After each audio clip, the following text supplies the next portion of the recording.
প্রিয় শৌখিন ছাদবাগানি বন্ধুরা, আপনাদের সকলকে আমার শৌখিন ছাদবাগান ইউটিউব চ্যানেলে জানাই সাদর সম্ভাষণ। ভিউয়ার্স, এটি সেই টগর অথবা সেই কাঠমালতি যেটি আমি আপনাদেরকে প্রুনিং করে দেখিয়েছিলাম। দেখুন, প্রুনিং পরবর্তী অবস্থায় কেমন ঝোপালো হয়েছে। ফুল আসতে শুরু করেছে, প্রচুর কুড়ি আছে, যথেষ্ট ফুল ফুটেছে। এখান থেকে কিছু ফুল তুলেও নেওয়া হয়েছে, আর বাকিগুলো আপনারা দেখতে পাচ্ছেন, অবশিষ্টাংশ দেখতে পাচ্ছেন আর কি, এর আগেগুলো তুলে নেওয়া হয়েছে।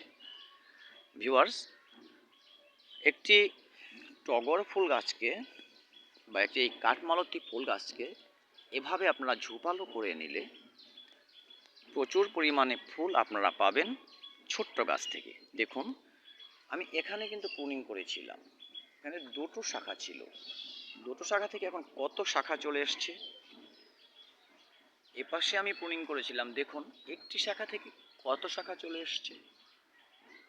এভাবে এপাশেও যত বেশি শাখা তত বেশি আপনার ফুল আপনারা এই গাছ থেকে পাবেন। সুতরাং গাছকে ছোট রাখতে হবে, যেহেতু ছাদ বাগানে গাছকে ছোট রাখতে হবে এবং ঝোপালো করতে হবে। অধিক ফুল পেতে হলে আপনাদের এই ফর্মুলা ব্যবহার করতেই হবে। ভিউয়ার্স, এটি আমার সেই প্রুনিং পরবর্তী একটি আপডেট দিয়েছিলাম, যেটি সেখানে ছোট ছোট কুড়ি এসছিল, মাত্র ডগা বেরিয়েছিল, কিন্তু ফুল চলে আসার পর এই আপডেটটি আপনাদের সাথে শেয়ার করলাম।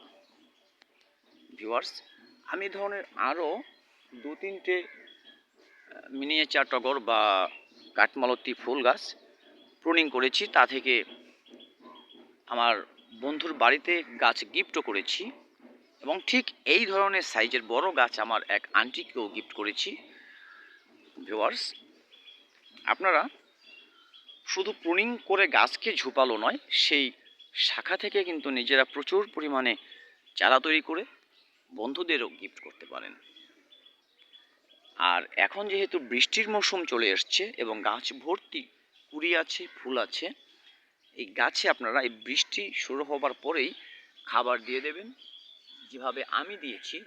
মাটিটা একটু খুঁচিয়ে নিয়েছি, সেই সাথে ওই খুঁচানো মাটিগুলো, ঝুরঝুরে মাটিগুলোর সাথে দুমুঠো গোবর সার, এক মুঠো সবজি পচা সার অর্থাৎ কিচেন কম্পোস্ট দিয়ে দিয়েছি। আর বেশি কিছু করার দরকার হয় না। তাছাড়া আমার ছাদে যে প্রতিদিন পরিষ্কার করি, যে ময়লাটা বের হয়, সেগুলো আমি গাছের গোড়াতেই দিয়ে দিই, সেটিও একটু সারের কাজ করে দেয়। ভিউয়ার্স, এভাবে আপনাদের গাছ থেকে আপনারা দীর্ঘদিন পর্যন্ত এই কাঠমালতি ফুল পেতে পারেন। এটি কিন্তু শীতের 2 মাস ছাড়া সারা বছরই মোটামুটি বেশ ফুল দেয়। মার্চ মাস থেকে অক্টোবরের প্রথম সপ্তাহ পর্যন্ত ভালো ফুল দেয়।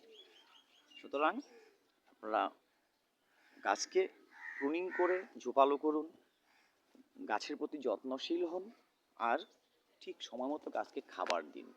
দেখবেন গাছ আপনাকে তার সবুজতায় ভরিয়ে তুলবে। ভিউয়ার্স, ভিডিওটি ভালো লাগলে একটি লাইক করবেন, কমেন্টে অবশ্যই মতামত জানাবেন, আর চ্যানেলটি সাবস্ক্রাইব করতে অবশ্যই ভুলবেন না। ভিডিওটি দেখার জন্য সকলকে ধন্যবাদ। দেখা হবে আগামী ভিডিওতে নতুন কোনো বিষয়ে। ভালো থাকবেন সবাই।